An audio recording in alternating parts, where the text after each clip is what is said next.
Welcome all. Good morning to everyone. And as someone mentioned already in the chat, that coffee and AWS is the start of the day. And yeah, definitely take your morning coffee and let's go through cost optimization and certification today. So today we have 3 people from AWS side. We have myself, Adamu, and Ursula. And throughout the Or actually, let's do short intros before that. So my name is Jose Juhala. I work as a senior solutions architect at AWS. Have been with AWS for a little bit over 2 years now and hosting many of these Mimit Coda sessions before. And today joining me there is Adamu, who is going to be talking about the cost optimization part. Adamu, you want to do a short intro? Yeah. My name is Adamu Haruna, and I'm also a solution architect in the same team as yourself, and I've been with AWS for a little over 2 years. And I've also been in this webinar before, so probably you might have heard my story, but yeah. So I'll be giving this cost optimization with the help of Ursula and Jose today. Yeah.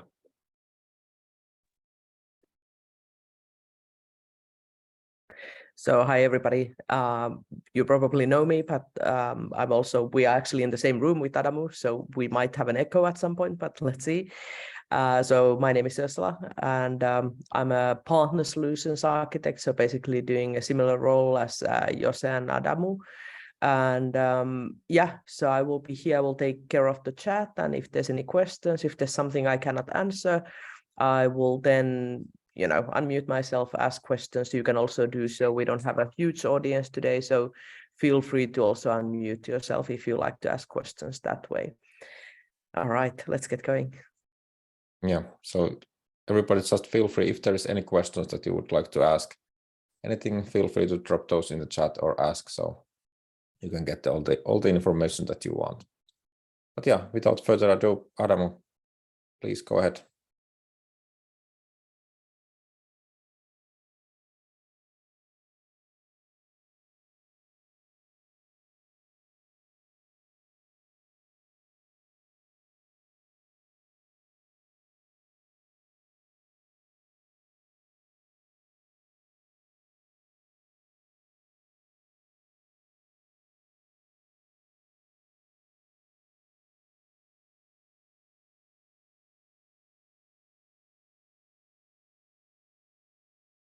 Yeah. Do you hear me? And do you see my slide? Yes. Yes. Very well. Yeah. So hello, good morning to all. Today, we are lucky to talk about cost optimization, very important. And actually cost optimization runs from the conception of your project to the end of your project, or till you have your workload running in production and operating. So we're going to talk about cost optimization, looking at all the phases of cost optimization in your project. So today, this is going to be overview, because every subject we touch here, we can go into details given the time, but we don't have time. So we'll look at overview of these areas, and then hopefully we'll give you the tools and information for you to look into any aspect of this area in details after this session. So what we're looking at, we look at the challenges that customers usually faces and what AWS approach to those challenges are. And then we look at cost optimization principles, mostly the pillars that you look at when you are kind of executing cost optimization on your workload. And then we try to look at the customer journey. I mean, this is a typical kind of service deployment implementation journey that customers goes through a project, and we try to map these cost optimization pillars and principles on, and then the best practices on this journey for most projects for the customer. So what are the challenges, and what are the AWS approaches to these challenges? So usually what we hear from customers is, why is my AWS bill so high? I thought I should be spending less. I'm in the cloud. And then how can I reduce AWS costs for dev and QA environment, so specifically dev and QA environment, because these are development and testing environments. So they kind of feel the pain that the cost as the development grows or the cost will rise in there. So they're looking for option to bring this cost down. And then some of the questions are, can terms help us reduce the cost, or can terms help us to start any cost optimization activity? So, I mean, these are the questions. Once you start hearing these questions, you know kind of immediately that, hey, it's time to talk about cost optimization. It's time to start cost optimization on your workload. But hopefully, after this session, you will have a proactive approach, because cost optimization is not, it shouldn't be a reactive thing. It should be a proactive thing, and it should be part of your design conception from the beginning of your workload. So one of the objectives of this session is that after today, you will see cost optimization as one of your pillars in kind of a well-architected design. So you start from the beginning and you save costs when you are proactive in the cost optimization. So what is AWS approach to cost optimization? Actually, AWS continuously relentlessly work on reducing the cost of their infrastructure or their environment. And the evidence is that, I mean, since AWS have been able to pass more than 100 price reduction to the customers. So once we're able to reduce the cost, we pass these savings to customers, and it has happened more than 100 times.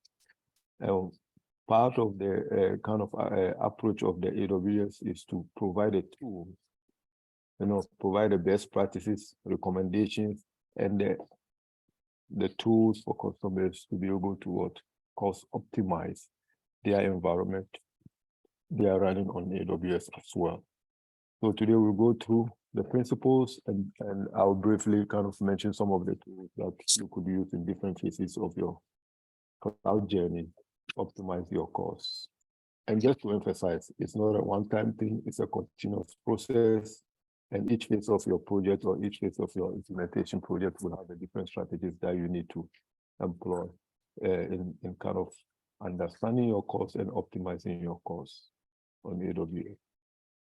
So typically, cost optimization has two aspects of it. There's the cost management, and then what is the cost management?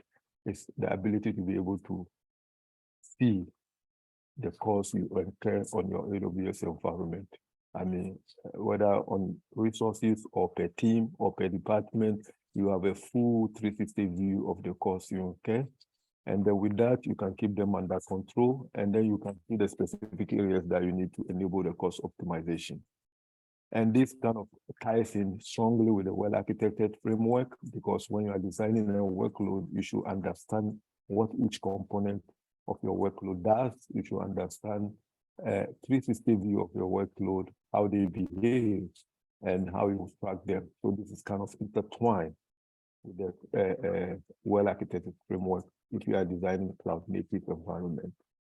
And in addition to that, the other aspect that you have the ability or the capability to be able to deploy a system to meet your business requirements or provide a business value that you want to provide for your business at the lowest possible price point.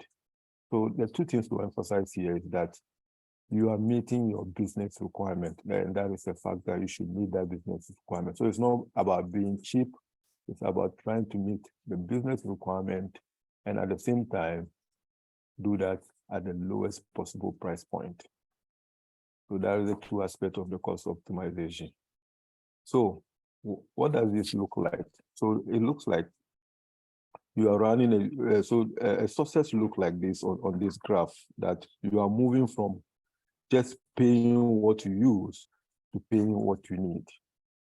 So as your workload grows, and it will grow or it will change, because that's not how it runs. Normally things change.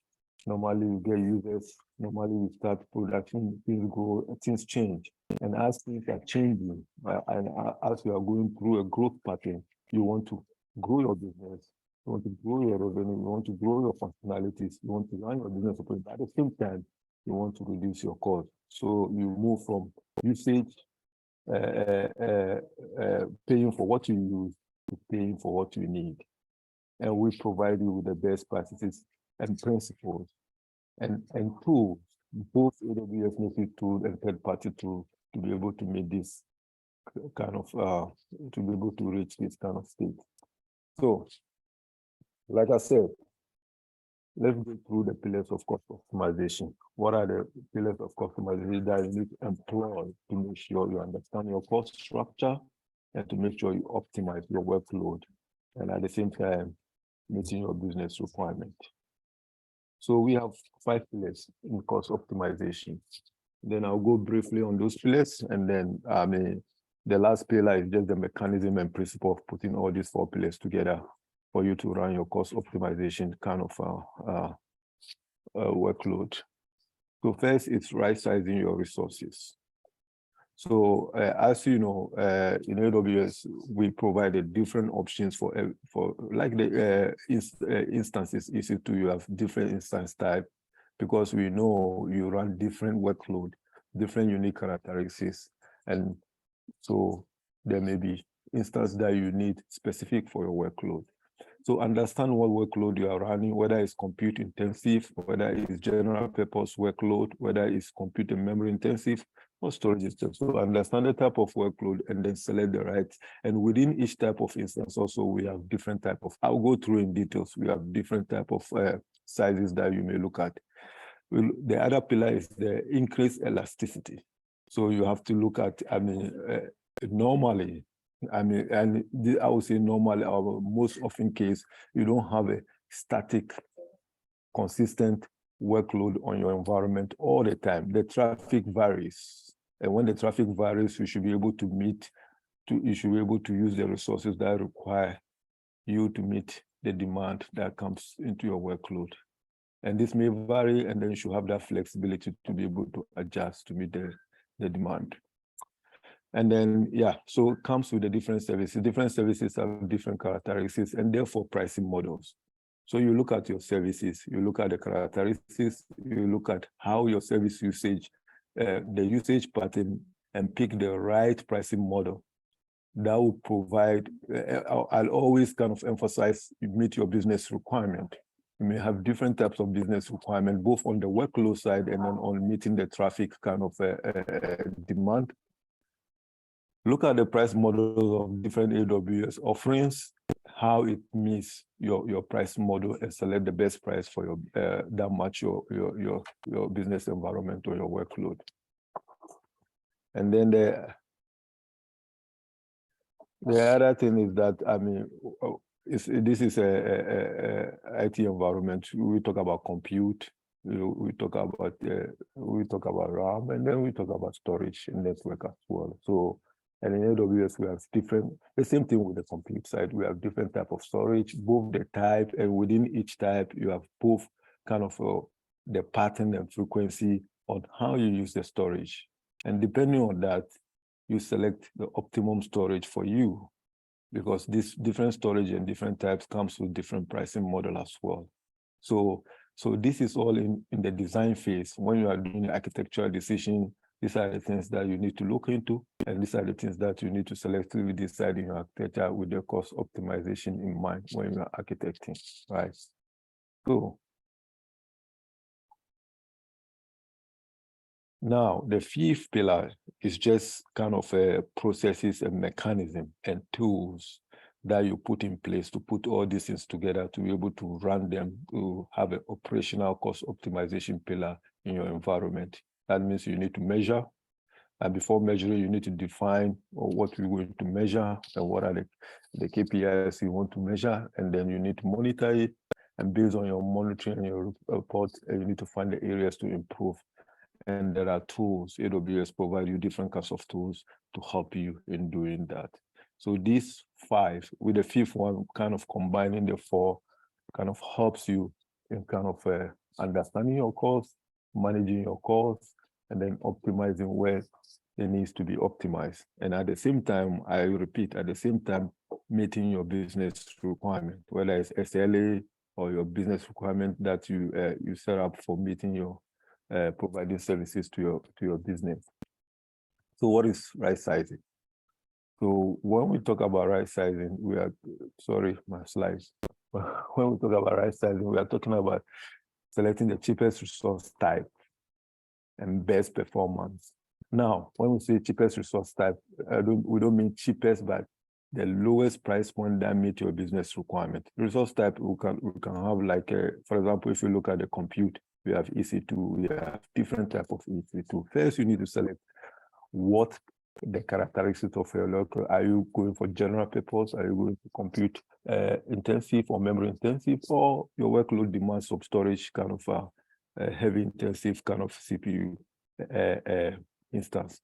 And with that also, you need to look at what are the sizes that meets your workload. Are you running like a big instance or a small instance or multiple small instances or two big instances? So this kind of architectural decision comes, it develops over time, but you need to do your testing and look at your performance, and then you need to select the right resource. So there is some time and resource that you need to put to get to that.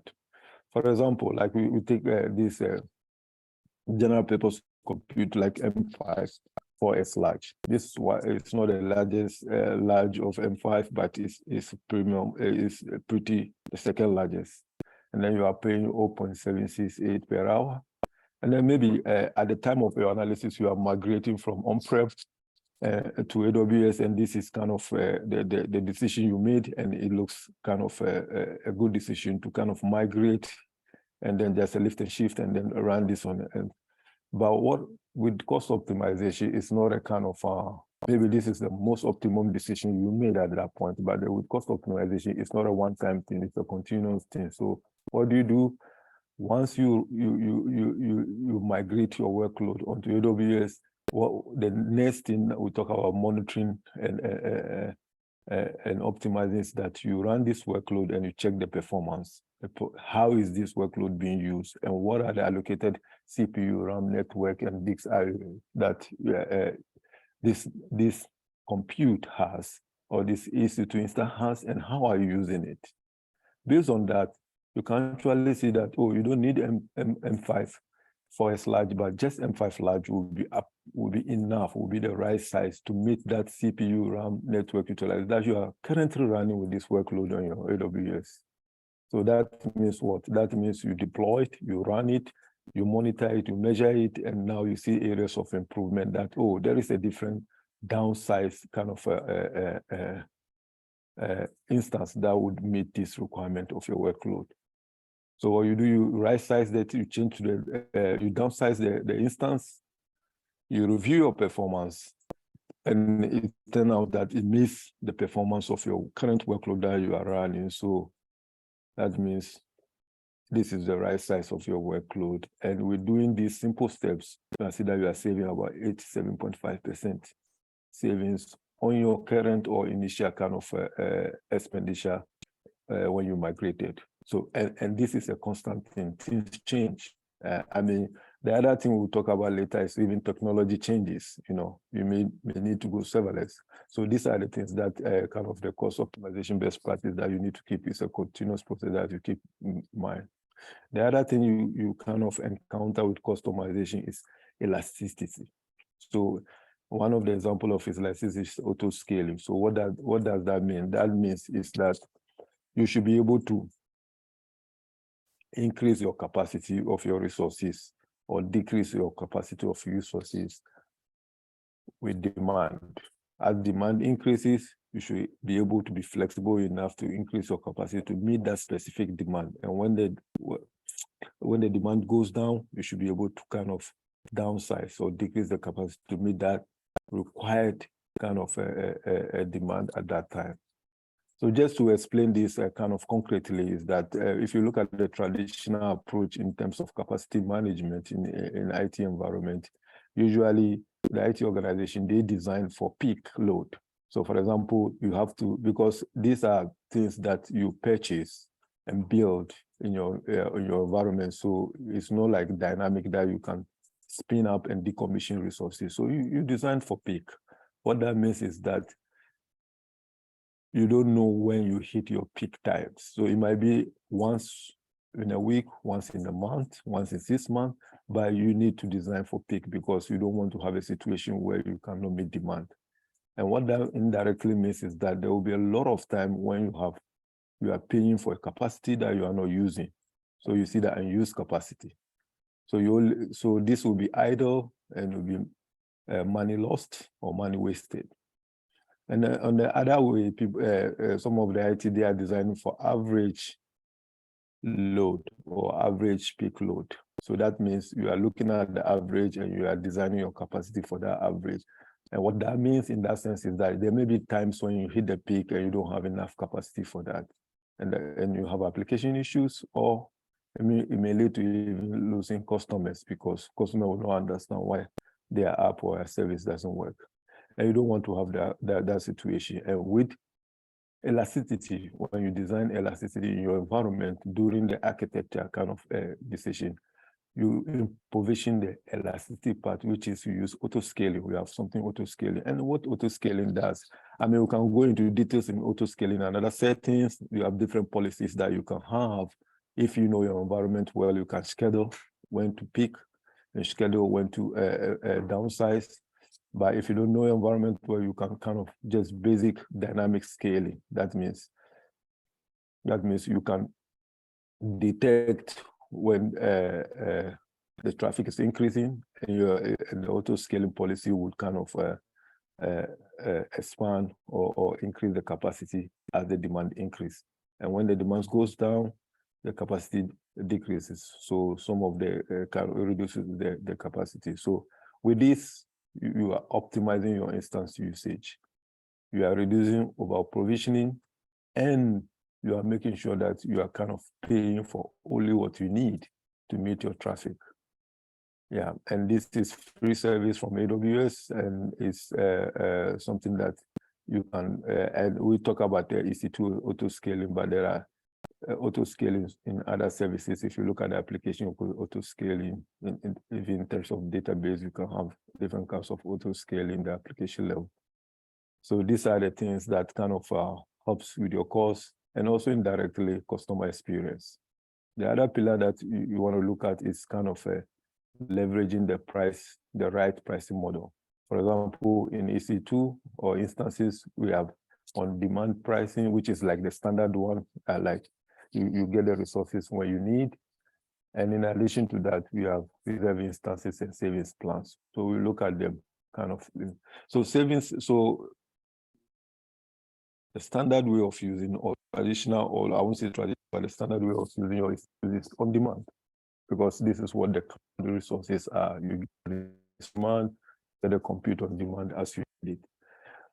But if you know your environment, you understand your environment, and you know the capacity that you need, and you know certain capacities are constant, you can go for a commitment, 1 year or 3 year commitment to pay for all those constant demand that you have in those years, which means you are committed to certain capacity, and then it comes with a discount. You can get up to 70% savings on demand kind of a pricing. You know, and you don't have to reserve capacity, except when you are looking at certain instance type in kind of availability zone, kind of you need to reserve those capacity. This, I mean, there are different strategies that you can employ as an architect. You might know complete capacity of yearly, but you might know certain static capacity that you always will have it, and you based on your reserve kind of purchase on this, and that will give you a discount in that area. And you can even go further. You know, you can go further to have a 90% service, which will call spot instance service. So these are instances, or let's say SS capacity in AWS region that AWS put up for use. I mean, these are SS capacity. So you can go for that, and you get up to 90%. So you can bid for that. And the caveat for that is that this SS capacity, at any time on demand, wants this capacity, need this capacity, AWS will give you 2 minutes warning, and then we'll take that capacity from you. So basically what you look at is that you have certain applications that can handle that interrupt, that can handle that. So like stateless application, like fault tolerant application, like big data, you have certain data that you process once a while, and then you can stop the processing and you can start it again, it doesn't affect the application. So those kind of applications, set application that can handle interruption and still kind of run after a restart, you can run them using spot instances, and you can save a lot of, you can have up to 90% of your on-demand savings there. And then there are also, once we go into details area, there are different strategies like spot fleet, like auto scaling, that you design your environment such a way that when that is taken from you, you can still have a replacement in an auto scaling for to the spot fleet in that area with that type. So this is something that you consider for your application based on your environment, and you can design around it, and it gives you a lot of savings. Next pillar that we talk about leveraging storage is the same thing with the compute. When you come to AWS, we have different kind of storage. I mean, storage types and then storage classes. So let's look at, so first you have compute, look at all the kind of the pricing model, the instance type, and then the instance type that you need to select, and then you have the storage that what kind of storage you use. It also depends on your application, depends on your type of access patterns, it depends of your usage, it depends of your frequency. So for example, you want raw storage like storage, you have EBS, which is network attached storage, you have instant store. And within the EBS itself, it depends on what workload you want to run. What is the frequency, what is the latencies? There are different types of storage types, EBS types that you can select, general purpose provision. So we will not go into that details. And whether you are running this file system, what kind of storage, is it proxy, is it file system, have different offers for you. And these are the things in the architecture phase that you need to decide which one to do, because it has effect both functionality wise and then the price wise effect. And then we have object storage, which is the S3, the famous S3. And the thing with S3 is that you have different classes in S3. And this depends on whether you want to frequently access your data or whether you want to access your data or whether you are archiving the data. It doesn't make sense to pay as much as access your data infrequently to pay as much as if you're accessing the data frequently. So you need to look at what is my access frequency, and then what will be the pricing model for me, because it gets cheaper. It's cheaper when you don't access the data very often. I will not talk about it. These are kind of different types of storage transfer, because AWS Storage Gateway, AWS Snowball, AWS Bitcoin, which is actually the question type. So, well, based on your architecture, whether you want hybrid architecture, whether you want to transfer your storage from on-prem to AWS, you look at this different type of storage transfer, what will be appropriate for you, whether you want to have on-prem storage and then backup in AWS, or whether you are kind of transferring bulk storage to AWS. This has a different price point, and you need to look at it and make your decision. And the fifth one is we talk about the mechanism for optimization. So what are the mechanism, the process and tools you employ to put all this together to realize your cost optimization? We talk about this defining and tasks. So you have to define and attribute your resources to whether a team or whether a department. So this is all called define, agree, and enforce cost action tasks. You know, so we didn't talk about financial management. You need to define your business. You need to measure your business outcome and costs associated with business outcome to be able to track it and to be able to enforce the cost optimization. And you do that using tax. So part of the business outcome is you define metrics, set targets, review them, and then with the tags, you can monitor those metrics and review them and see where you are and where are the places that you need to optimize. And then comes about people, the teams, you need to enable the teams need to be trained and be aware of optimization, even from the architect right down to the operational kind of staff. They need to understand cost-aware architecting means, how to monitor the environment, and how to set up organization that kind of look at the cost, that look at the cost you incurred time. And then there is a responsibility in terms of team. We talk about tag allocation. You can the tag allocation could be the department with the responsibility of business outcome and the cost associated to business outcome, how to optimize costs to for efficiency for running the business.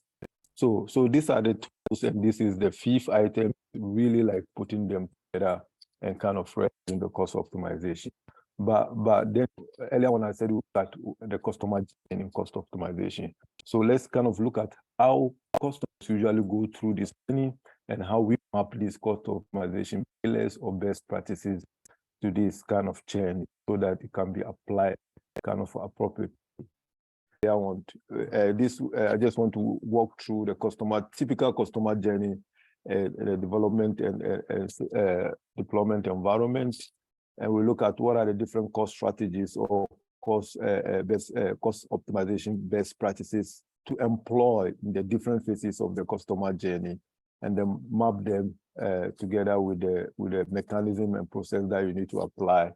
And tools you need to apply to ensure that you optimize your costs, your workload costs throughout your journey.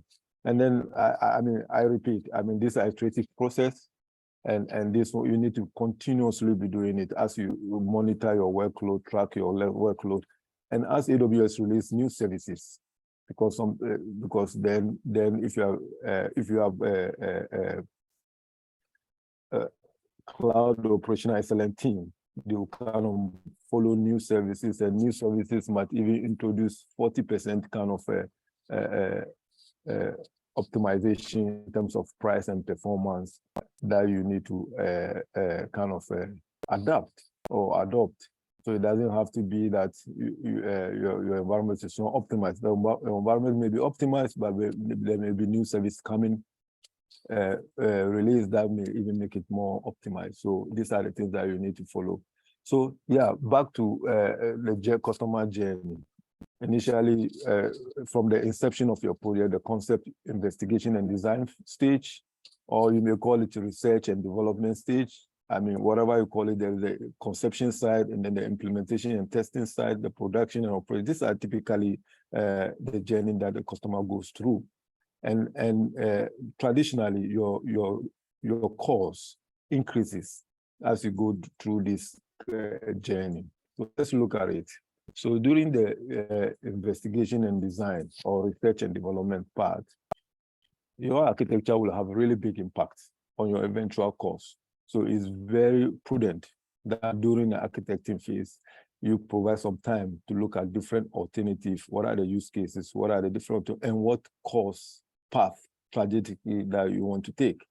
And what are the best practices of cost optimization that you need to follow? And then you have in traditional kind of cloud native best practices, usually you have this multi-cloud environment. You look at your review of your cloud account structure, and what are the kind of different strategies that you need to take in terms of multi-cloud environment that will help you reduce your costs.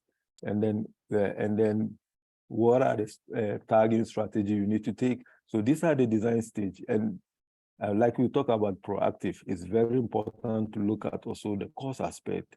Usually here, you are really interested in performance and functionality. So, but with the cost-aware team and cost-aware kind of architect, you put in place certain practices, certain strategies that will help you along the line to implement cost optimization.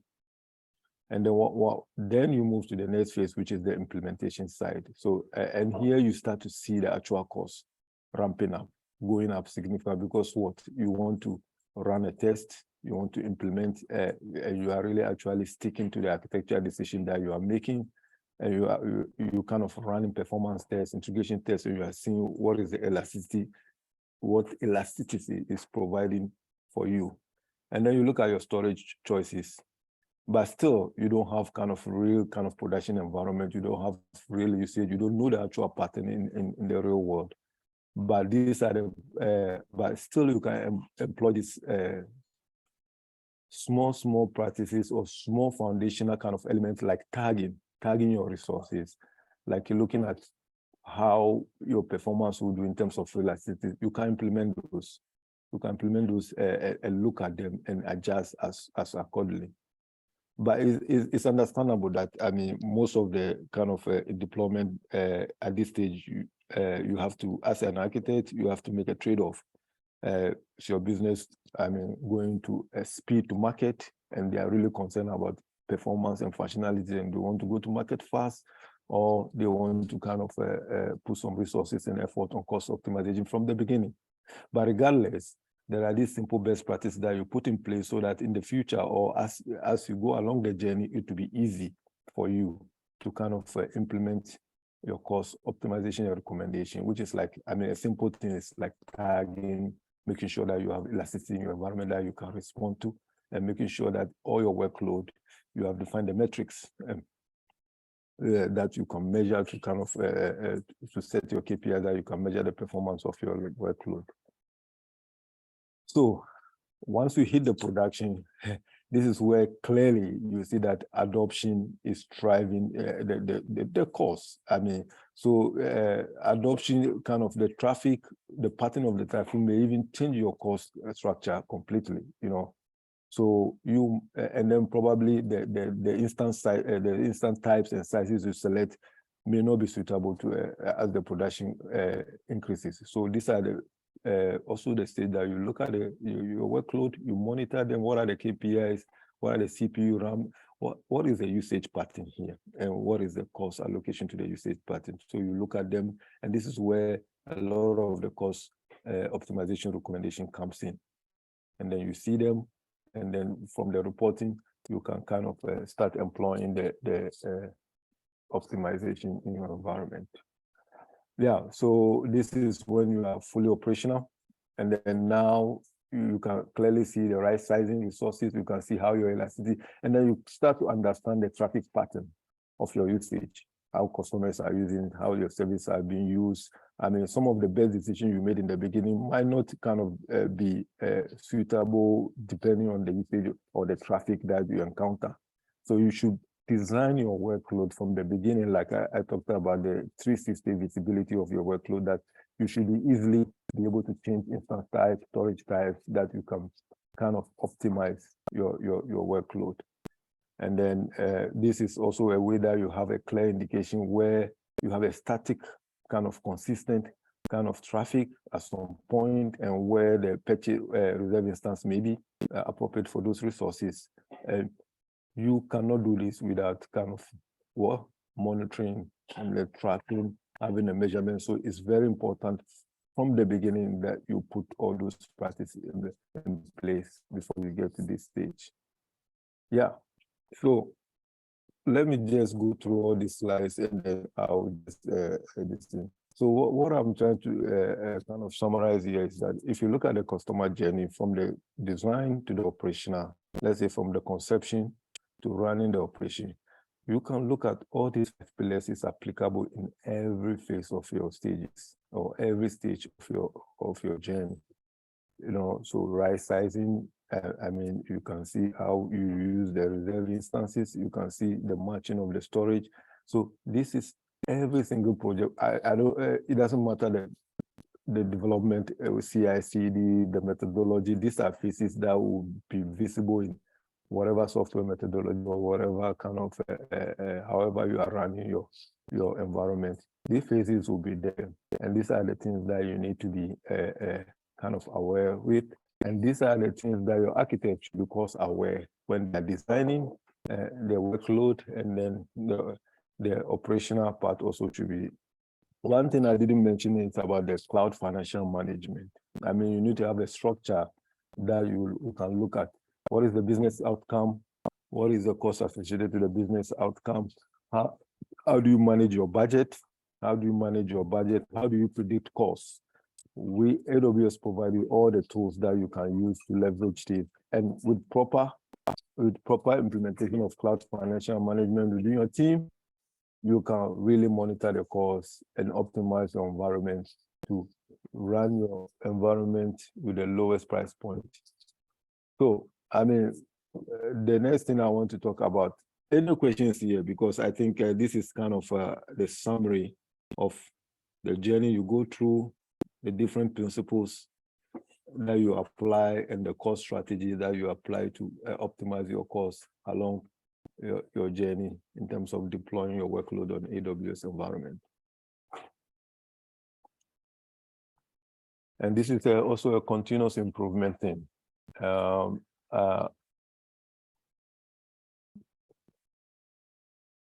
So I want to use like 5 minutes or 10 minutes to tell a little bit about the tools that AWS provide for you to be able to implement or execute this cost optimization strategy in your workload environment.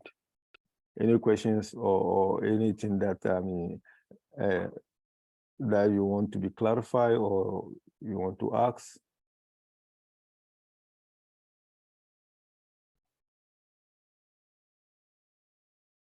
Again, I'll provide some references after this call, and then you can kind of, if you want to dig into details, you can look at those kind of references, and then, but this is well structured, and then when you go to those references, you can just follow through and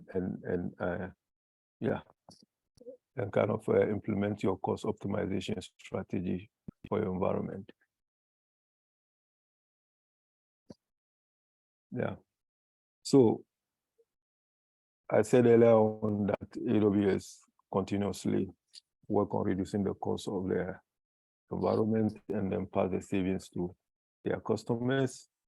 And this has happened more than 100 times. What AWS does is also to provide tools for customers to optimize their environment. So you have the best practices, you have the principles and the pillars, and then you have the tools to help you implement those in your environment.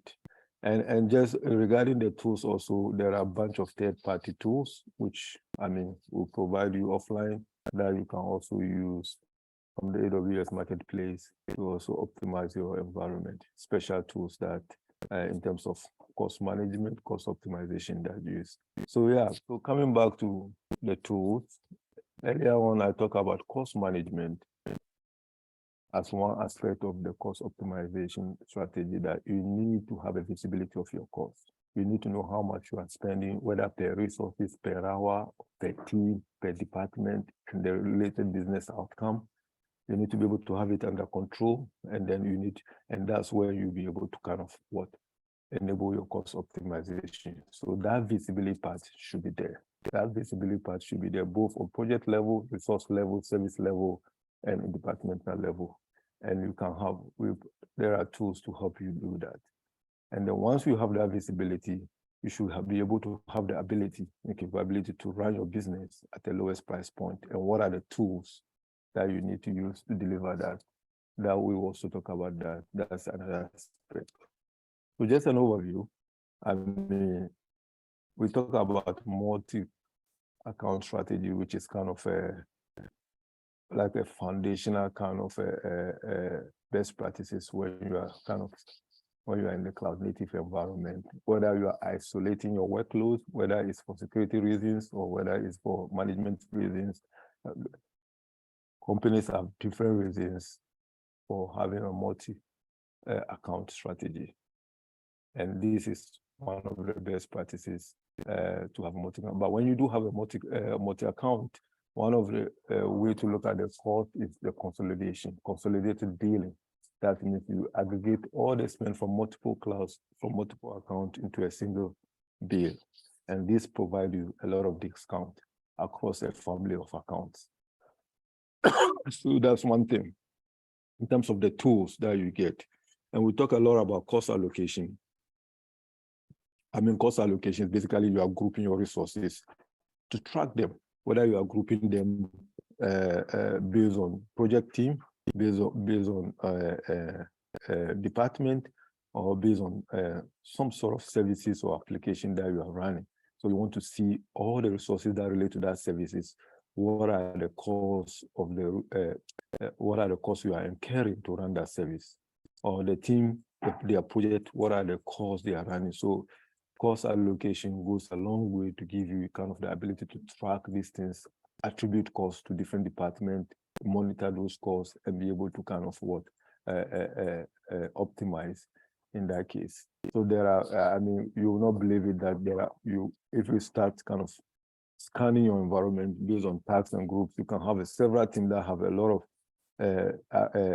database running empty or half empty or running idle, and these are the things, and then you assign responsibility to that team. These are the things that they will discover, recommend, and decommission those services that are being set up and not being used.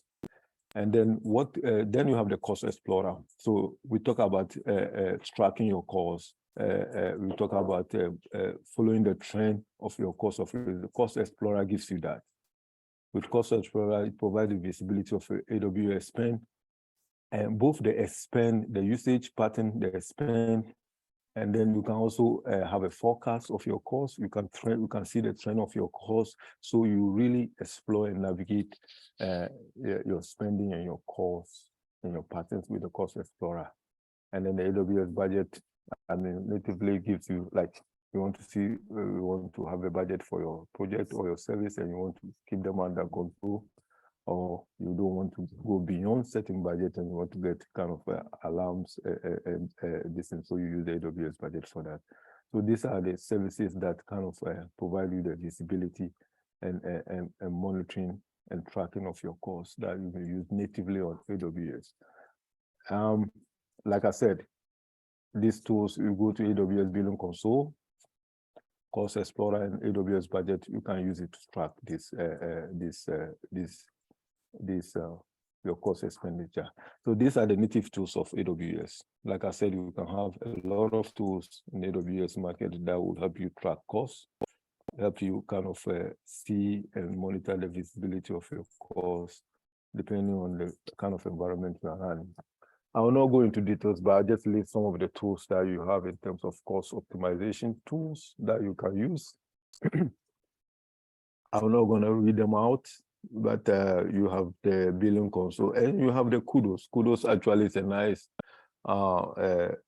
nice dashboard that, I mean, is available out there from AWS that you can deploy in your environment, and it will give you a visual, in-depth, granular kind of your resource usage, cost usage, and resource patterns, and then you can use it to kind of fine-tune and recommend your kind of your environment.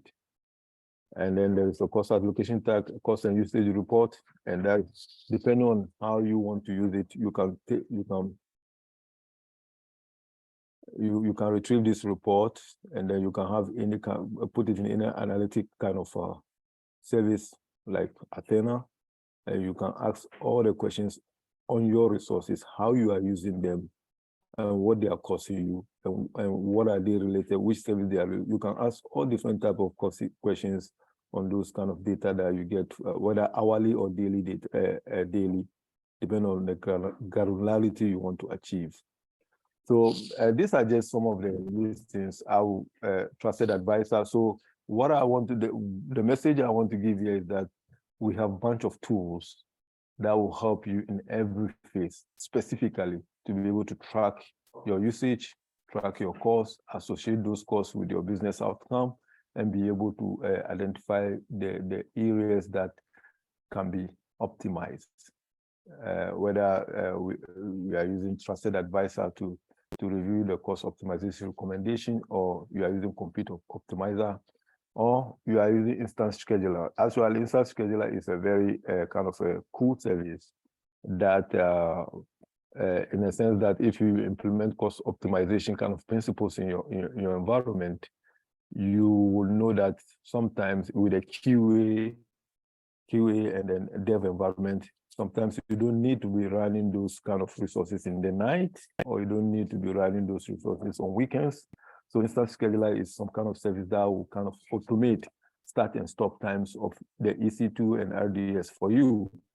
So that is automated for you. So 5 o'clock, everybody goes home, nobody's running any workload. You put it off, weekends off, and then it starts Mondays in the morning. So Instance Scheduler gives you that kind of ability to automate this kind of setup that you have for your environment. Again, you know your environment, you understand your environment, you are monitoring it, and these are the services that you will use to complement your cost optimization strategy. Yeah, so I mean, I have a few slides here which I will not go into it, but this will be the end from, I'll stop here. But if you are asking yourself, how do you get started on this journey? I mean, it's very simple as, I mean, looking at where or what instance can I reside? I mean, the resize doesn't mean that you are moving from a bigger instance type to lower instance type. You may go the other way around. Multiple instance type you may use, it depends on your workload, how long you are running those instances and how much they are costing you, and what will be an effective way of running those instances and meet your same business requirement. Yeah, so you look at the reserve instance. Yes. So these are the things, simple questions. And you might also want to look at the cost optimization pillar, which goes in detail, giving you kind of the strategies and the best practices that you can employ to monitor your costs and then kind of optimize your costs. Yeah, so I think I'll stop here.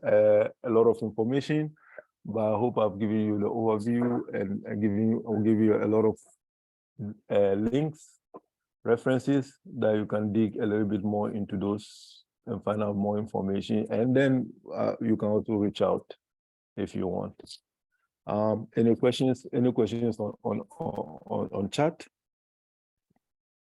So we had a few questions in the chat. I think I have answered them, but let's see. There was one, and if you want to touch on that, there was a question of, is it expected that cost will be higher in the build phase and cost can be optimized on later stages? So I think if you can say a few words on just kind of to repeat on the on-demand versus like reserved instances, like how that can be used as a strategy.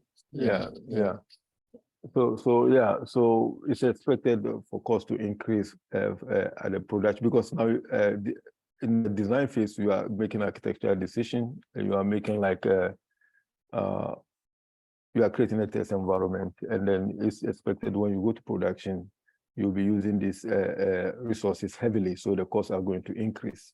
And those and the early phase, you might not understand your traffic or your usage adoption very well, so you always go for resources that are always there for you. That's on demand, because you don't know how the adoption is gonna be like. So depending on your application also, you don't know how your resources are going, so you always go for on demand, because at the end of the day, you are looking at the functionality and performance, right?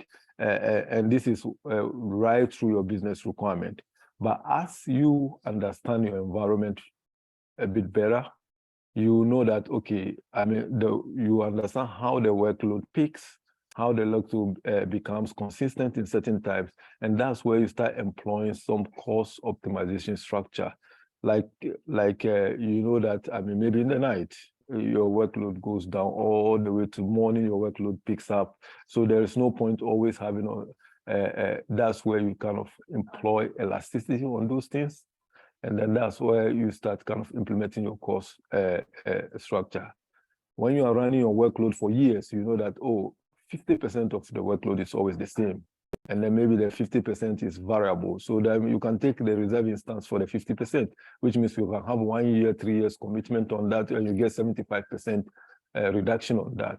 So these are so it's kind of an iterative process, and it's kind of, but the principle is very important, that in the design phase, allocate tasks to your resources, provide elasticity to your resources, and then try to have a measurement KPIs on each component of your workload so that you understand them in details. So that when traffic changes, you can easily get the pattern, usage pattern, and then employ your cost optimization tools. So this is a kind of like a few ways that I can add on that, and that is also iterative. Another thing that I want to add on that is that your architects or developers, everybody needs to be cost aware. And that's where the training and program comes in. And usually in the big corporation, they have a cloud center of excellence team that take care of this cost optimization kind of responsibility, teaching and training people to be cost aware, and also kind of combining the financial and finance and technology kind of part of the cloud into, like, how do we forecast? How do we budget? How do we associate business outcome with the cost? And how do we allocate this cost to the teams, which is by using tax? So this cloud financial team helps you with that. And you, as an architect, you need to design with the cost aware kind of in mind. But it's perfectly okay that you make trade-off. Do I go to the market first? Do I prioritize that first? So functionality and performance first is perfectly okay. But what we are saying is that when doing so, allow yourself some room to be able to do cost optimization along the line. How do you do that? You try to tag every resources. You have a tagging policy and enforcement for every resources. You try to think about elasticity, and you try to think about what are the KPIs on each components that you add to your workload. And this, in the later stage, will give you room, to be able to understand your workload, optimize certain parts of the workload. I hope I've been able to give one or few pointers on the question. Yeah. Any other questions?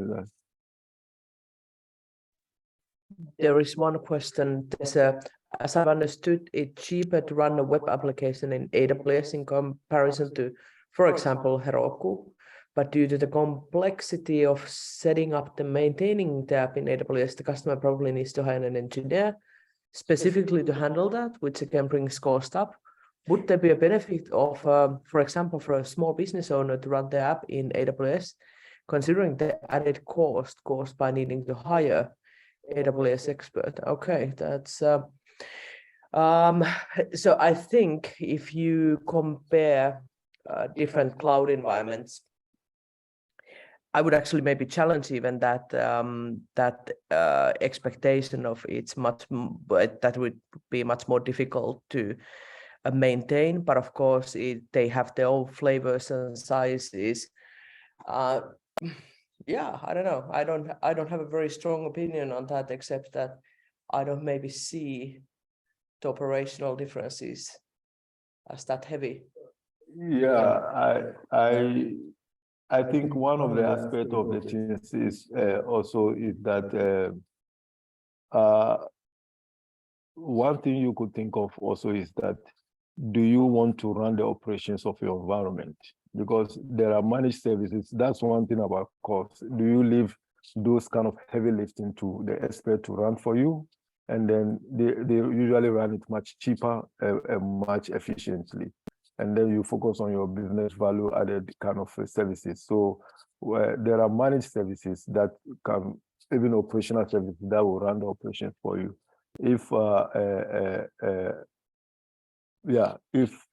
it's kind of, if it costs you a lot or it's kind of a burden for you to run and maintain the operations, yeah, you can also implement, look at managed services, how easy and cheaper. It always comes out to be cheaper, and they will handle a lot of the application monitoring, a lot of environment running the operation, everything for you as a managed service, and it usually turns out to be much cheaper. This is how you also kind of, if you have established cost optimization policies and structures in your environment, these are the tools that you use also in your portfolio to kind of implement your cost optimization strategy. Either use managed services for services that are not really relevant to your business, but you need them, that's the heavy lifting. Or sometimes you use new services, because AWS releases new services all the time. And some of the services come with 40%, 50% performance and cost kind of reduction. So these are things that you need to look at. Yeah, so this is all I can say for this question, because it's a little bit longer question. So I don't want to make any assumptions here. But yeah. I mean, you don't need to hire or kind of build a team to run your operation. You can always utilize. So with the cost optimization, one thing that you need, one of the principles is that always, I mean, have a concept of consumption model. Anything that somebody does best and is expertise that you can use, try to leverage that.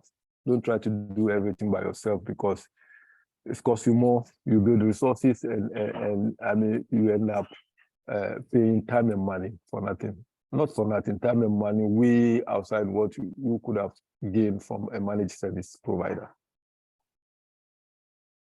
Yeah.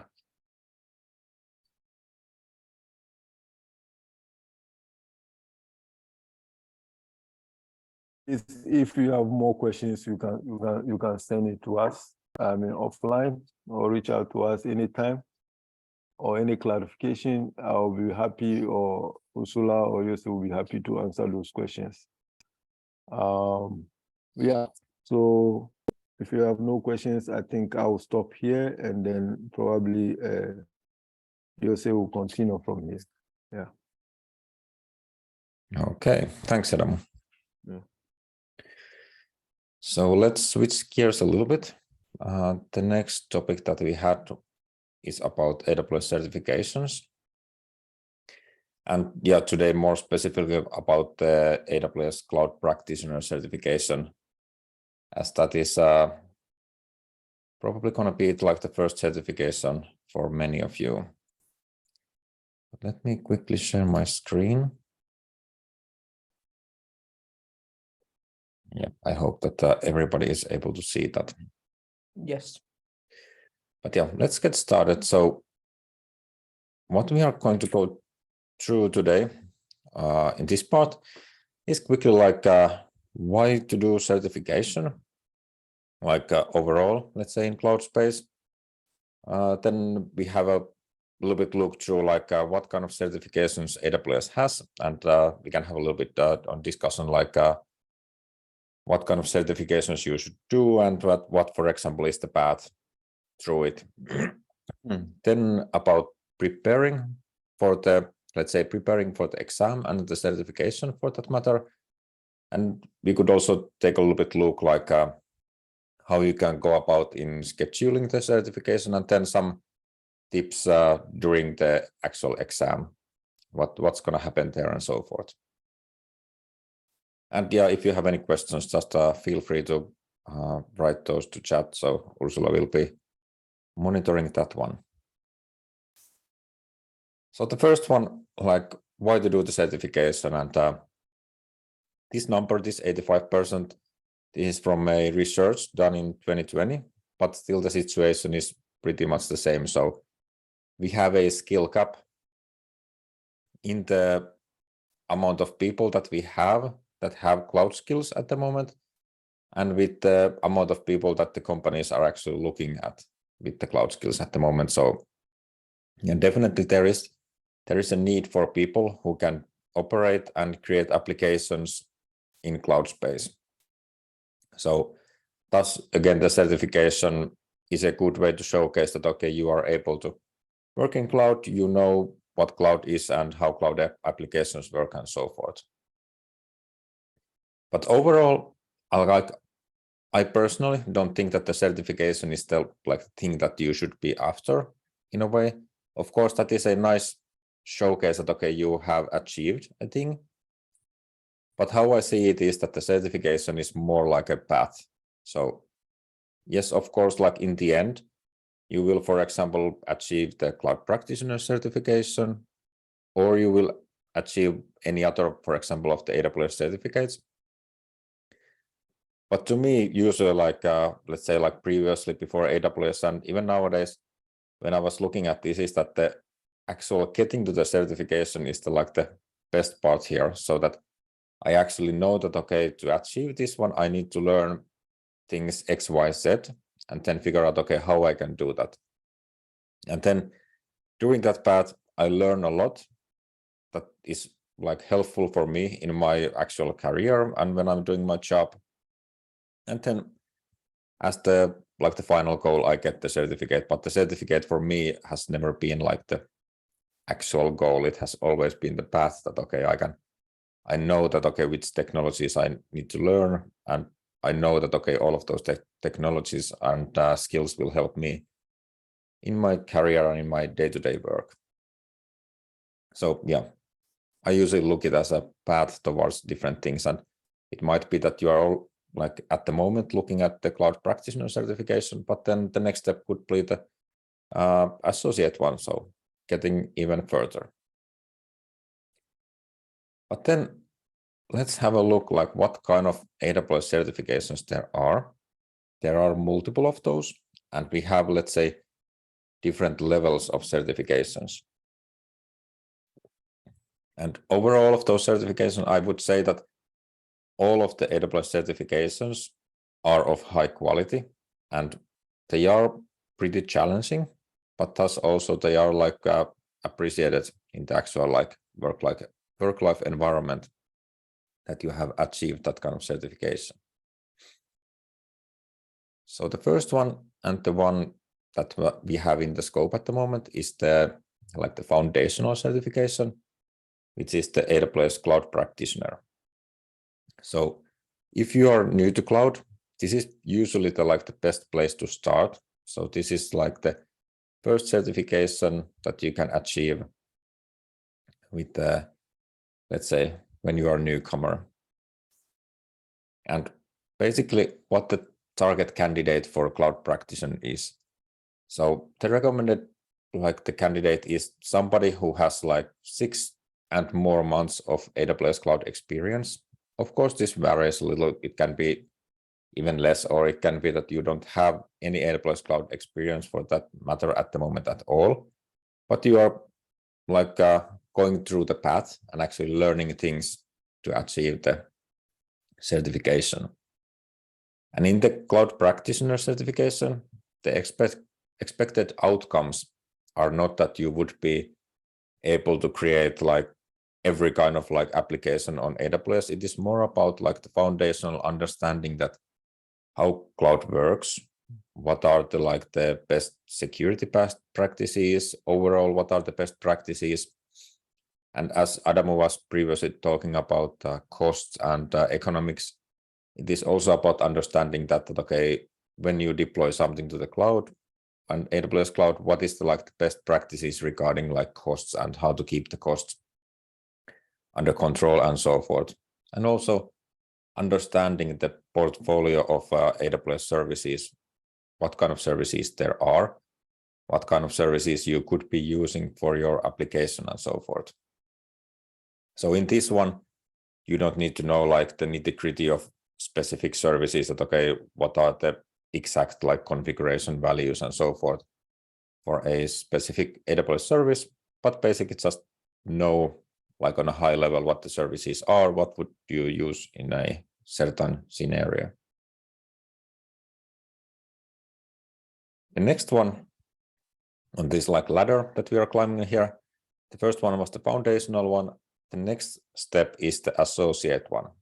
So basically the associate one is building on top of the foundational. So in the foundational phase, you were looking at things on a high level. Now with the developer or associate one, we are going a little bit deeper into the actual services.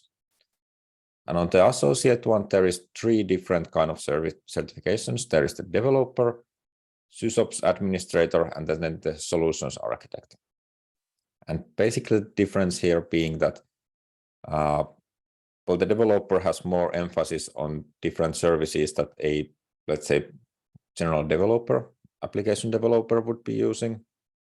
SysOps administrator, more towards the administration side, how you can administer different workloads on AWS. And then the solutions architect is a little bit more like a wide-ranging certification. So it has the umbrella is a little bit wider, what kind of services it covers and so forth. So whatever you are like looking after the practitioner certification, if you are like identified as a developer at the moment, so developing is the path that you're taking, and you're currently, for example, developing some applications, then it might be good to actually like go to the developer certificate next. Or then if you are more of a generalist and want to follow that generalist path, then I would probably recommend going towards the Solutions Architect Associate as the next step of the certification. But there is no like limitation, of course. If you want, you can do just all of them if that is your thing. But yeah, for the Solutions Architect Associate, the target candidate for the basic one or the foundational one, we said that, okay, around 6 months of AWS usage or up to 6 months. With the Solutions Architect Associate one, we recommend 1+ year of actual hands-on experience with AWS. So as I mentioned, these certifications are getting a little bit deeper into the actual services and how those work, how you implement different things with these, and what are the like the configurational aspects of these services. It is possible to do this without hands-on experience, but I would say that that requires already quite a lot of like lapping kind of things and so forth. And usually, yeah, I would recommend that if you haven't had hands-on experience before, this is going to be a challenging one. So either have hands-on experience in your work life or just do more on hands-on like training and stuff to actually understand how the services work. But yeah, going deeper into the AWS services. And then the next stage is the professional certification. In this one, we have only 2 certificates. There is the DevOps engineer and then the solutions architect. Previously, it was so that if you wanted to go to the DevOps engineer, you needed to have done the developer associate beforehand. And for the solutions architect, you needed to do the solutions architect associate one. Nowadays, there is no such limitation, so you can freely choose which one you want to do if you are going for the professional certification. So again, the situation here is similar, like DevOps is more linked towards like developer and DevOps type of things. And then the solutions architect again is casting like a wider umbrella to different AWS services. And with professional certification, I would definitely recommend having more than 1 year of actual hands-on experience. These are definitely challenging ones already. So with like limited AWS experience and only doing like workshops and labs, you most likely are not able to achieve these certifications without like a lot of studies under your belt. So I would usually recommend that going towards professional certification is something that once you already have a career in cloud space and have done, let's say, for example, 2 or more years on AWS, then, for example, going towards professional certification starts to make sense. And then the last one, what we have is the specialty certifications. And these are based on different areas, technology areas. There is security, databases, networking, and some like machine learning and stuff, for example. And these certifications basically are on the same level as the professional certifications. So something that I would, for example, recommend doing after you have done your professional certification. So these are on the same level, and these usually require specific knowledge on the actual domain itself. So for example, let's say that there is the machine learning specialty certification.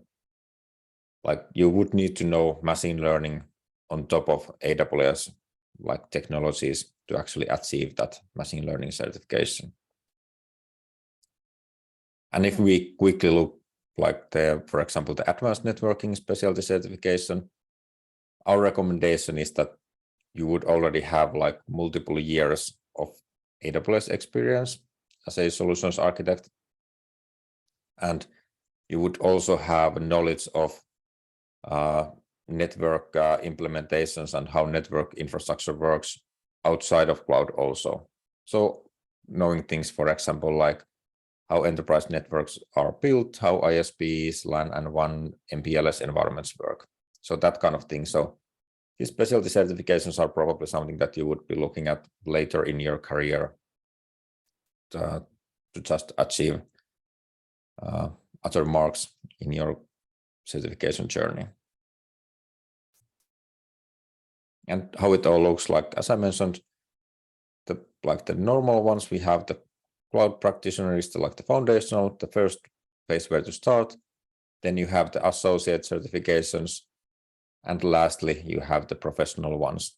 And then these specialty certifications are a little bit like on the side, and those are on the same level as the professional certifications. And by the way, Ursula, if there is any, I can't see the chat at the moment. If there's any questions, just feel free to At the moment, there's no open questions, but sorry, there's actually one. So how long are the certificates valid for? And if you want to renew or extend your certificate, do you have to complete test again? Or is there a faster track? It's this slide. So good question in good place. So the recertification, at the moment, the recertification phase is every 3 years. And how it works is that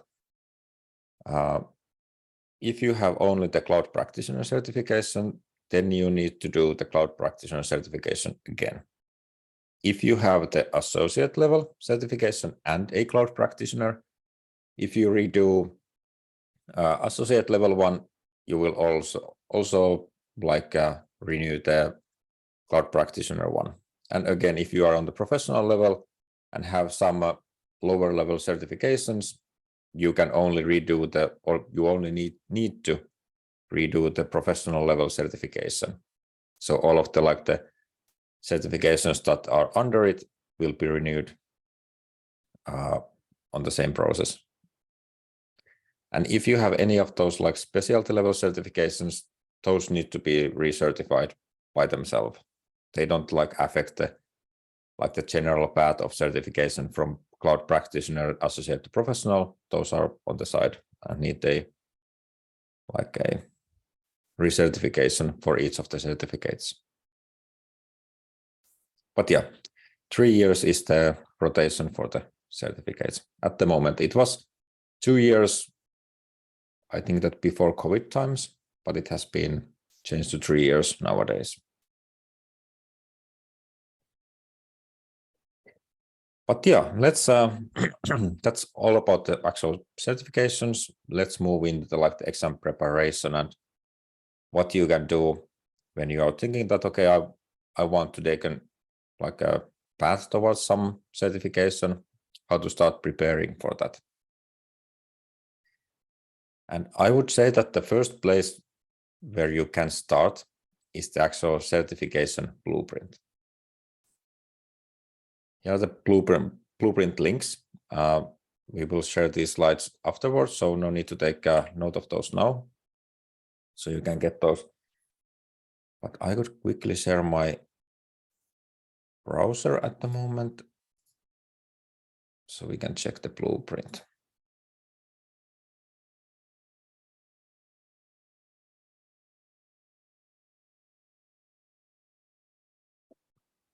Here.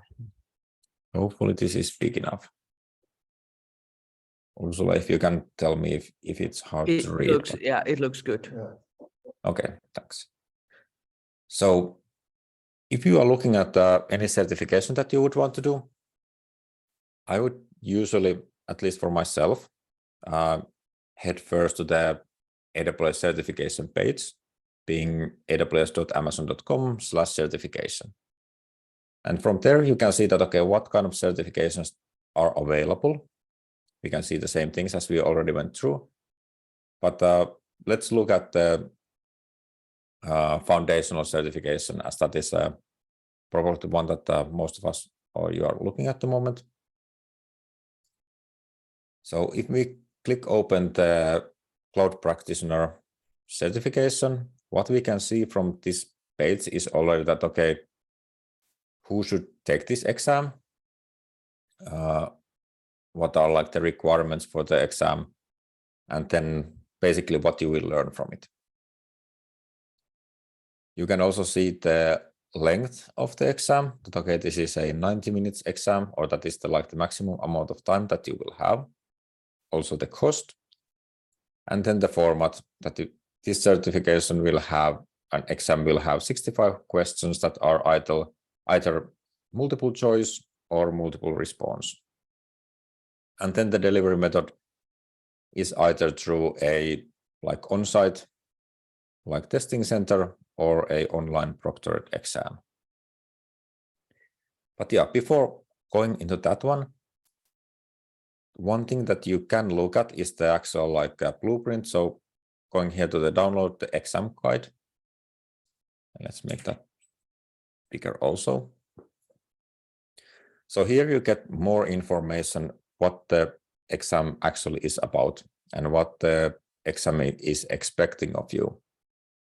So again, here we can see the same kind of information that the target candidate description, as mentioned, should have 6 months or equivalent of active engagement with AWS Cloud and so forth. We also tell you that, okay, what is considered out of the scope. So there is not going to be any kind of coding exercises or designing cloud architecture or troubleshooting or that kind of things. So you basically can already scope out that, okay, you know that these kind of things will not be present in the actual exam questions. And then what will be there? Well, we can also here see the response types and so forth. What is in the exam? But if we go a little bit downwards, we can see the content outline. So what is actually in the scope? And here are rough percentages of different kind of domains or questions per each domain, what you will get. So in the cloud practitioner, the first domain is cloud concepts. Of 26% of questions will be from this. Then the security and compliance, technology, billing and pricing. So these are the high-level domains that are or from which you will get questions. And then after that, you will get more information that, okay, in cloud concept, what kind of things are expected of you? For example, define the benefits of AWS Cloud, including security, reliability, and so forth. Identify aspects of cloud economics and so forth. So as mentioned, these kind of high-level details, what kind of topics are included. And the same goes for the security and compliance domain and all of the rest of the domains. So you can read through this to understand a little bit better that, okay, what is the scope, what kind of questions there are, and if, for example, you already identify that, okay, I don't know anything about what could be, for example, multi-factor authentication. Well, then you can already know that, okay, that is probably a thing that you need to investigate a little bit, that, okay, how it works in high level and so forth. But that is usually, at least for me, the first place where I will start going towards the exam and the certification process to understand a little bit better that, okay, where I am currently, what kind of skills would I need to acquire, and what kind of knowledge I would need to acquire to actually be able to do this certification.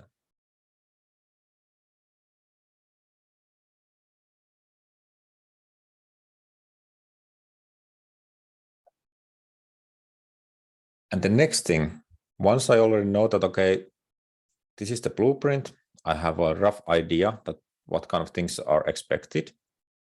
The next thing is starting to figure out that, okay, what kind of training could I do? What kind of learnings and content there is to actually learn more about this. And there are a few different options that you can do. And this is not definitely an exclusive list, there are plenty of other resources that you can utilize, but I have collected some here. So the first one is, for example, AWS Skill Builder. That has a lot of different kind of courses that are either free or paid ones. That there are different kind of options that you can do and have a learnings on multiple topics that are within the scope of the exam. And let's look at the skill builder a little bit later. There is also partner offered classroom training. So also for example, in Finland, there is multiple partners that do different kind of trainings. Most of those are paid ones, but yeah, if classroom training is your thing, then you can also look that kind of offering. There are e-learning sites. And again, this is not a full list here, but just a couple examples. For example, something that I have used. There are plenty of others to choose from also.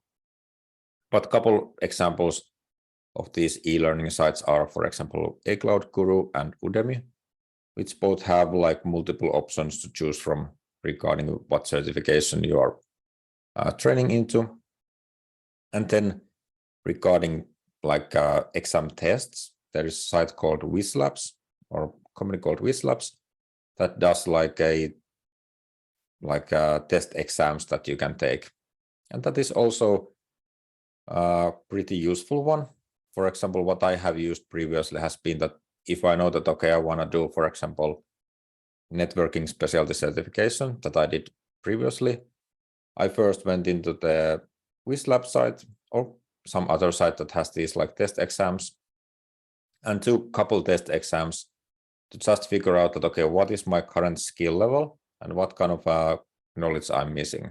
So then I knew already that, okay, when I go into other learning sites and whatnot, that, okay, these are the things that I need to pay more attention to, as I didn't do that well in the test exams on these parts. And then we have the AWS service FAQs. So that is usually a good one, at least towards the associate one, not so much probably for the cloud practitioner one, but for the next ones to actually look into the service FAQs to understand a little bit better, what are the common questions that people are asking about this certificate or these services. And those usually give you a lot of information already. And also later on the AWS white papers that has that is more of a read, but for the further you go to the certification path, there are going to be more of these architecture questions, and there the AWS white papers are also a good resource. But we could check how the AWS Skill Builder site looks like, as that is one option that you can utilize. So this is the AWS Skill Builder, and I will share the PowerPoint deck with you later on, so you can get the links for sure. But it's basically explore skillbuilder.aws is the URL. And when you land here, you can see that there is content that is free, and then there is content that requires a subscription. And for the cloud practitioner one, there is actually a game or gamified learning experience called AWS Cloud Quest that is free that you can take. So this Cloud Quest is basically like a gamified experience of going through AWS Cloud Practitioner certification and different things that are related to it. So this is, for example, something that you can start with and should be a nice introduction into it. If you want to go into a little bit or want to go a little bit deeper, you can search for AWS Certified Cloud Practitioner, and you can start to see more about these Cloud Practitioner courses already. There are, for example, AWS Certified Cloud Practitioner practice question set that you can take. That is the official one from AWS site that you can try this kind of test exam. So for example, if you don't want to go like third-party test exams, this is the offering from AWS side in the skill builder, where you can do a test exam for the certification. And then there is also like a exam preparation courses that you can do. That is free to enroll, a 3-hour session that is like on-demand video based, where there will be videos on each of these domains explaining different aspects of it. And then there is the exam preparation. No, actually, this is the same, that you can do. So basically go through all of the sections and have not a classroom training, but this kind of like on-demand training on it, at least on a high level. And of course, you can just like freely look here throughout also the other, for example, free content that there is. There is a lot of learning to be had from here, different kind of like essential training and basics training from AWS. And if you want to dive a little bit deeper, you can definitely look at that also. And then if you want to have the paid offering also, then there is this subscription-based learning courses available also.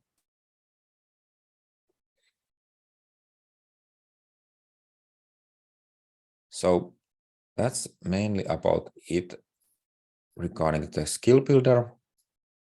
The next thing, actually not going back to the slides, but what I could look into a little bit is the actual test questions. So, and lastly, what I was planning is to like show you how to book an exam, but let's quickly look at this test exam sheet or test like sample question sheet first. So in the actual exam, what you are looking in, what you can expect is this kind of like questions, which are going to be like quite high level, pretty basic questions that still require some kind of knowledge from AWS side. So let's say the first question here is that why is AWS more economical than traditional data centers for applications with varying computer workloads? So getting back to the same like topic that Adamu was talking about, these cost saving topics. So here you would need to like identify that, okay, what are the reasons why cloud is and AWS is more economical than having your own servers in your own environment. So getting to the thing that you can actually launch instances when you need those on demand, and you don't need to like pay upfront and just have those sitting there if you don't need them. Other question types could be like which AWS service would simplify the migration of database to AWS. Again, not asking about how to do it and how to configure it and so forth, but just like going through that, you know, the services, what kind of services AWS has.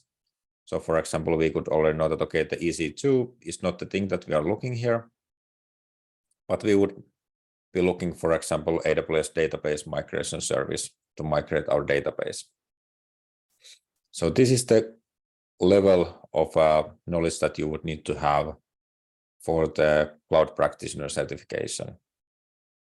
And this is, for example, a good place to start already. Just go through these.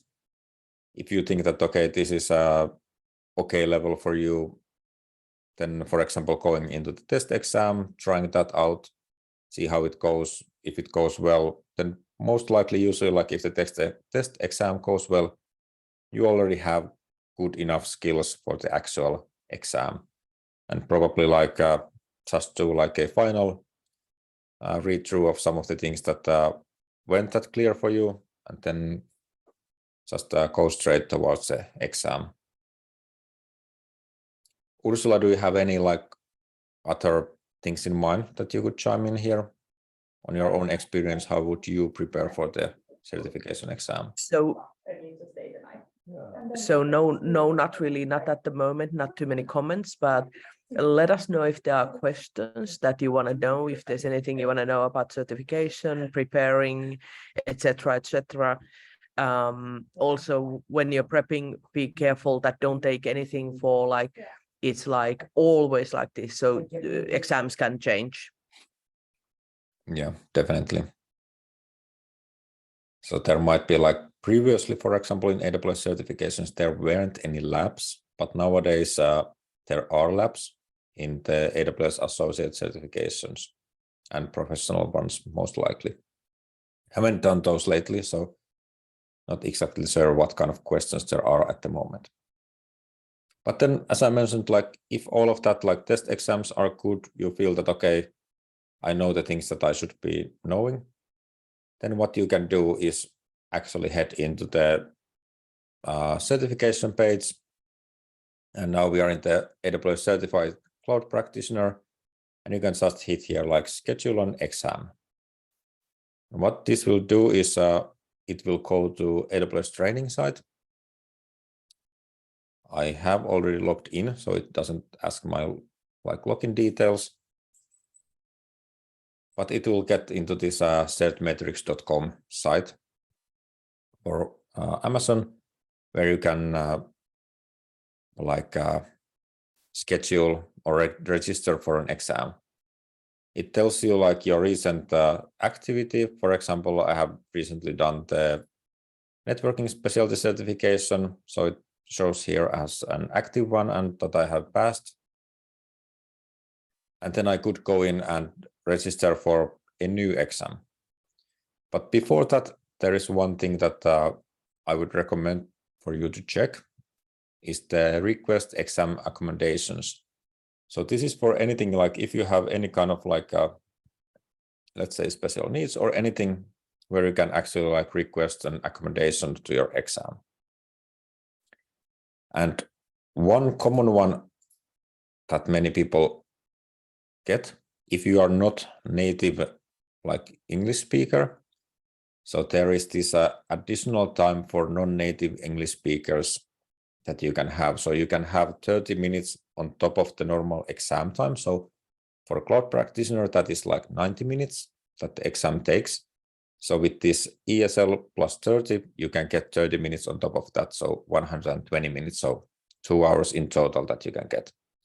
And this like non-native English speaker accommodation is something that you can get automatically. For some other accommodations, it might require some kind of like, I don't know, I haven't actually applied for any of those. It might need some kind of like proof that, okay, you definitely need that one. But you could go into the select accommodation, select this ESL plus 30 minutes. It tells that, okay, it will apply to both PSI and WUE certification locations, and then you can just apply for it. And then you have 30 minutes more in your exam as like more time to read as a non-native English speaker. But then on this side, after you have requested for the accommodation, and the actual accommodation need to be requested before you register for the exam. If you have not done that before, then it will not apply to any exams that you have registered for before getting that accommodation.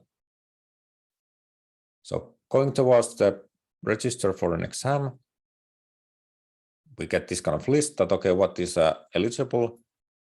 For example, here is the Certified Cloud Practitioner exam, and we can either go with PSI or Python WUE, basically up to you, whichever you decide to go with.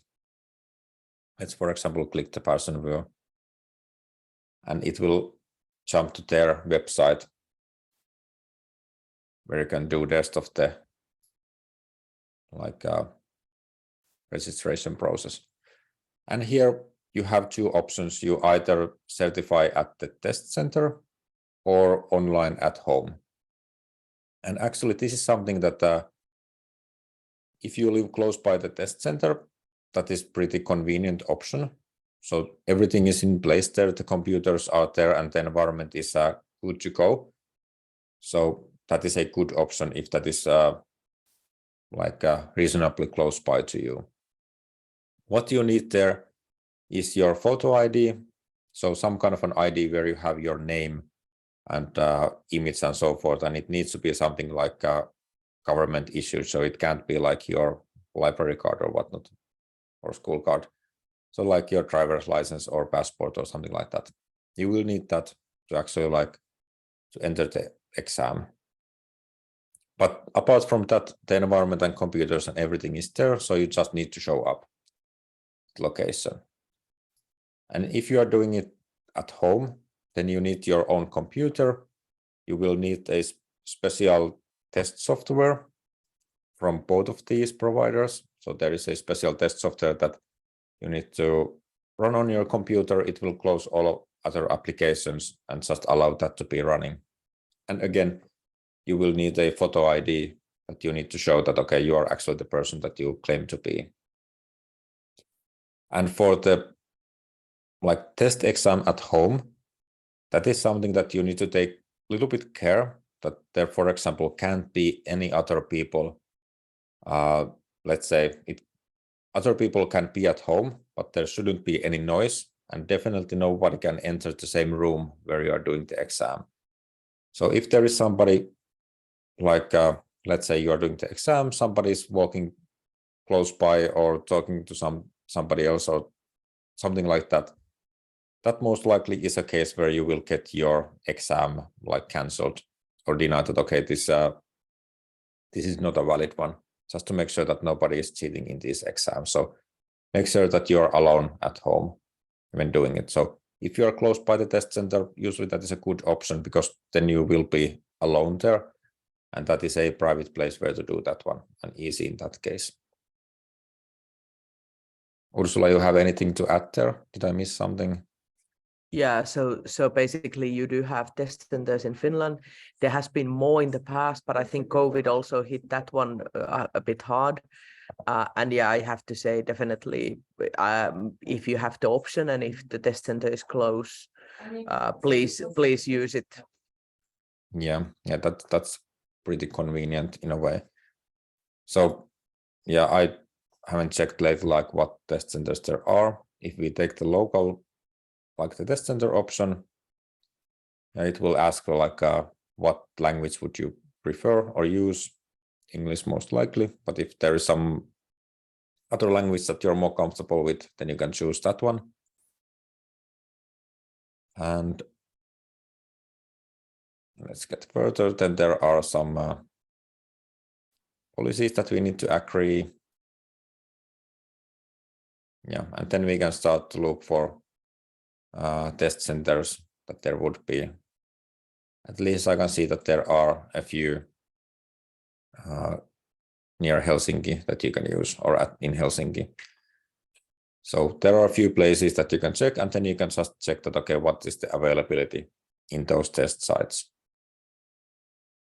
But if you don't want to use that one, you can also then use the option of doing that at home.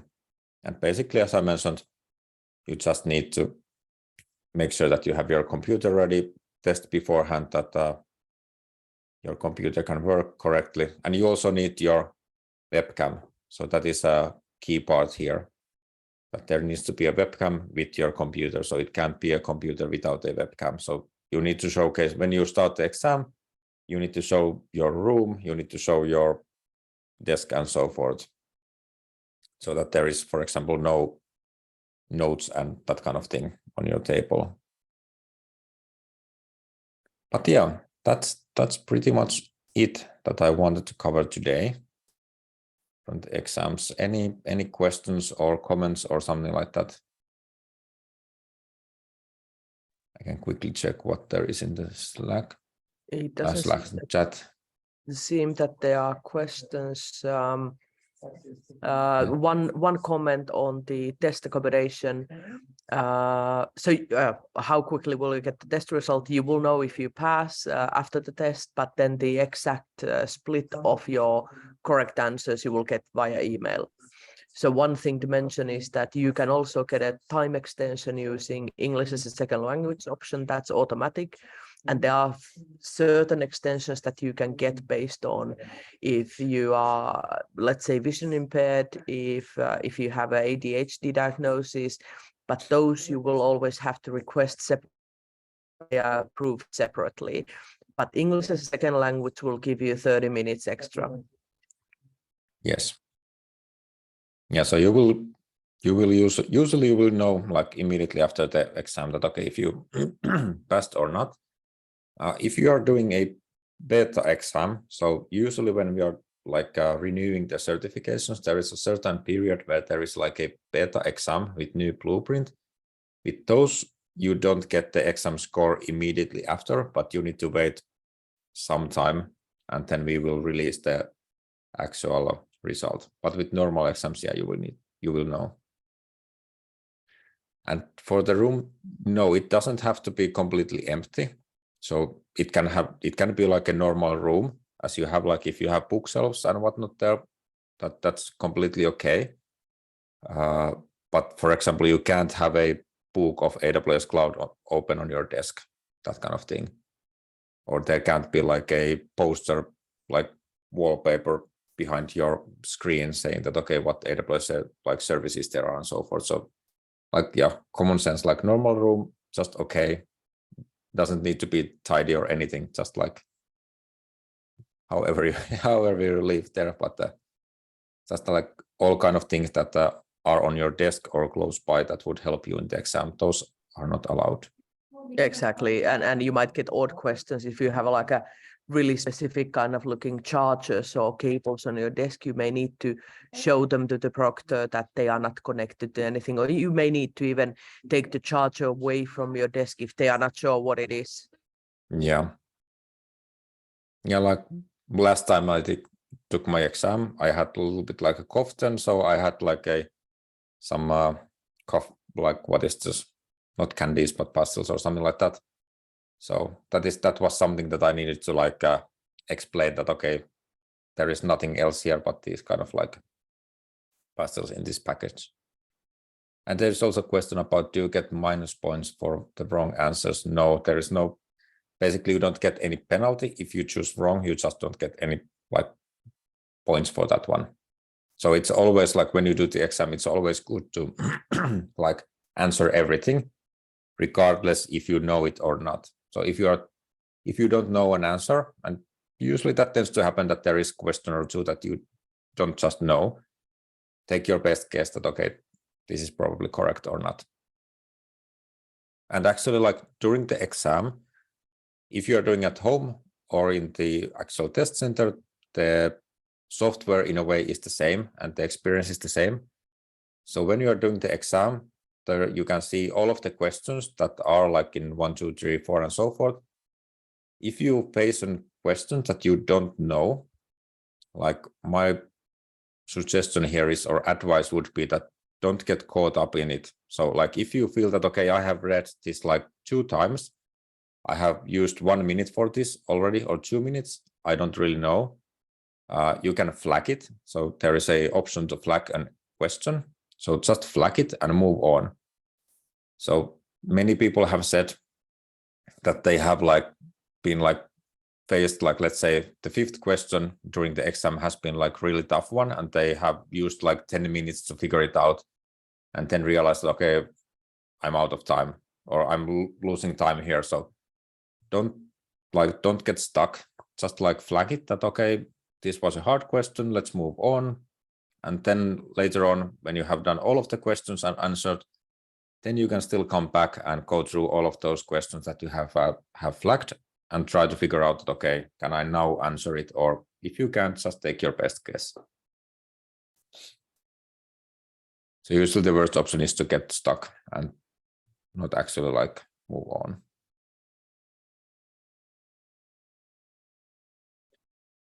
In home office, yeah, you will need to take also pictures.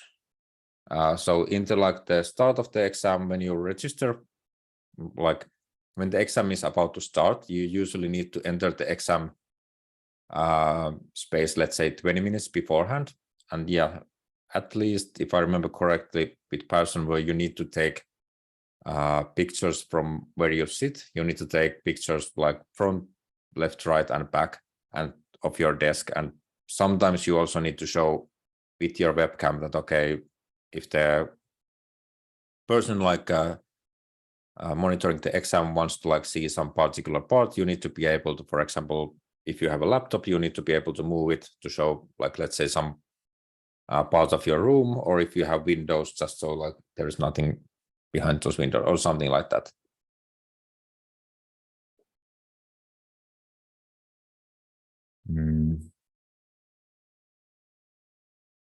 Okay, I think that we have like a couple more minutes. If anybody has any other questions, feel free to shoot. But if there's any questions, also don't hurry with taking the exam. We have vouchers still available for this year. We will get a next batch of vouchers next year, so you will get to take the tests. We will also be setting up the associate level exam vouchers. But like I said, prepare, let us know when you are ready. We will help you out with the vouchers. Yeah, but I would definitely like recommend, like, now that you have had this kind of like exposure to these AWS technologies, have done these webinars and whatnot, I would recommend just like go through some of the like the test exams, see what your skill level is.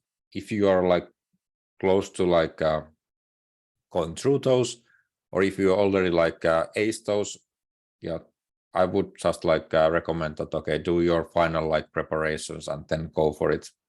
No need to like wait for a long time to make sure that you are absolutely ready for it. So if the test exams look good and you have like good feeling that, okay, I know all of this, yeah, go for it.